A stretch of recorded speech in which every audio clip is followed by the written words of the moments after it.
Nous allons prier dans cette messe pour le repos de l'âme de Victor Grenier, messe demandée par les offrandes au funérailles. Prenons l'antenne d'ouverture tous ensemble. Le Seigneur va venir sans tarder, éclairer ceux qui voilent nos ténèbres et se manifester à toutes les nations. Au nom du Père et du Fils et du Saint-Esprit. Amen. Le Seigneur soit avec vous. Et avec votre esprit. Chers frères et sœurs en Christ, nous voici rassemblés devant Dieu ce matin pour écouter sa parole et soumettre aussi nos intentions personnelles et l'intention de l'Église.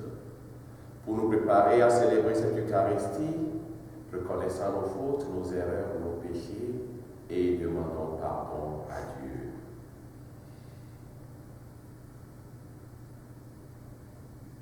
Je confesse à Dieu Tout-Puissant, je reconnais devant mes frères et sœurs que j'ai péché en pensée, en parole, par action et par omission. Oui, j'ai vraiment péché. C'est pourquoi je supplie la Vierge Marie, les anges et tous les saints, et vous aussi, mes frères et sœurs, de prier pour moi, le Seigneur notre Dieu. Que Dieu Tout-Puissant nous fasse miséricorde, qu'il nous pardonne nos péchés et nous conduise à la vie éternelle. Amen. Seigneur, prends pitié. Seigneur, prends pitié. Ô Christ, prends pitié. Ô Christ, prends pitié. Seigneur, prends pitié. Seigneur, prends pitié. Prions le Seigneur.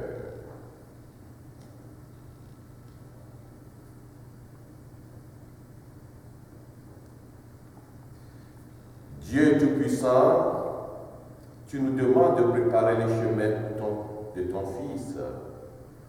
Ne permets pas que la fatigue nous abatte, alors que nous attendons la venue bienheureuse de celui qui nous rendra les forces et la santé.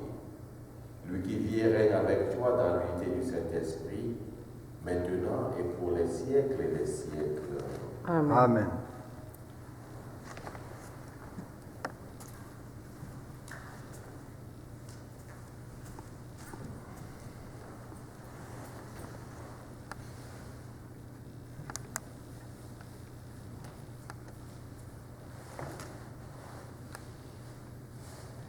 Lecture du livre du prophète Isaïe. À qui pourriez-vous me comparer? Qui pourrait être mon égal? Dit le Dieu Saint. Levez les yeux et regardez. Qui a créé tout cela? Celui qui déploie toute l'armée des étoiles et les appelle chacune par son nom. Si grande est sa force et telle est sa puissance, que pas une seule ne manque. Jacob, pourquoi dis-tu Israël? Pourquoi affirmes-tu? Mon chemin est caché au Seigneur, mon droit échappe à mon Dieu. Tu ne le sais donc pas, tu ne l'as pas entendu. Le Seigneur est le Dieu éternel. Il crée jusqu'aux extrémités de la terre. Il ne se fatigue pas, ne se lasse pas. Son intelligence est insondable. Il rend des forces à l'homme fatigué. Il augmente la vigueur de celui qui est faible. Les garçons se fatiguent, se lassent, et les jeunes gens ne cessent de trébucher. Mais ceux qui mettent leur espérance dans le Seigneur trouvent des forces nouvelles. Ils déploient comme des ailes d'aigle. Ils courent sans se lasser. Ils marchent sans se fatiguer. Parole du Seigneur. Nous rendons grâce à Dieu. Bénis le Seigneur, ô mon âme. Bénis le Seigneur, ô mon âme. Bénis le Seigneur, ô mon âme. Bénis son nom très saint, tout mon être. Bénis le Seigneur, ô mon âme. N'oublie aucun de ses bienfaits. Bénis le Seigneur, ô mon âme. car il pardonne toutes tes offenses et te guérit de toute maladie. Il réclame ta vie à la tombe et te couronne d'amour et de tendresse. Bénis le Seigneur, ô mon âme. Le Seigneur est tendresse et pitié, lent à la colère et plein d'amour. Il n'agit pas envers nous selon nos fautes, ne nous rend pas selon nos offenses. Bénis le Seigneur, ô mon âme.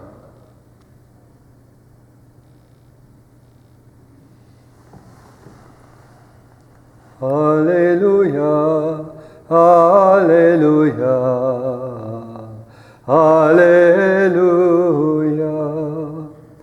Alléluia, Alléluia, Alléluia. Il viendra, le Seigneur, pour sauver son peuple. Heureux ceux qui seront prêts à partir à sa rencontre. Alléluia, Alléluia, Alléluia.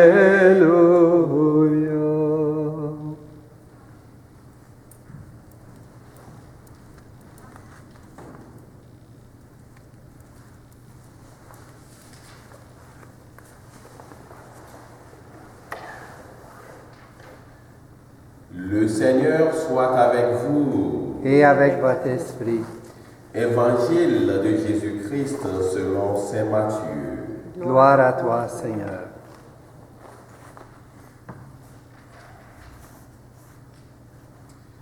En ce temps-là, Jésus prit la parole. Venez à moi, vous tous qui peinez sous le poids du fardeau, et moi, je vous procurerai le repos. Prenez sur vous mon joug. Devenez mes disciples, car je suis doux et humble de cœur, et vous trouverez le repos pour votre âme. Oui, mon joug est facile à porter et mon fardeau léger. Acclamons la parole de Dieu. Louange à toi, Seigneur Jésus.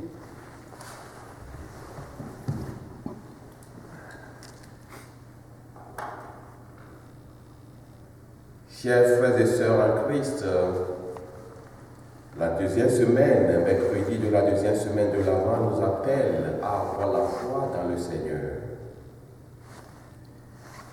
De jour en jour, le Créateur est oublié et les créatures deviennent le Créateur dans notre vie. La première lecture, Isaïe nous demande à qui on peut comparer notre Dieu. Il demande cela parce que les Babyloniens, pour eux, Dieu était le soleil, la lune, les étoiles, les astres du ciel. Mais Isaïe voulait nous dire que ces choses-là sont des créatures et ne doivent pas remplacer le Créateur. À nos jours, aujourd'hui, il n'y a plus beaucoup qui adorent le soleil, la lune, les astres. Nous venons tous vers Dieu. Mais dans notre vie, il y a des choses qui remplacent Dieu pour nous et à qui nous devons nous poser la question: quelle place occupe Dieu dans ma vie? Les gens remplacent Dieu ces temps-ci avec leurs possessions. Surtout l'argent prend la place de Dieu dans notre vie de chaque jour. Mais Jésus nous dit une chose aujourd'hui qui est plus certaine, est que la possession de cette vie ne peut pas nous donner une paix intérieure. Et pour avoir la paix intérieure, c'est de s'approcher de Jésus.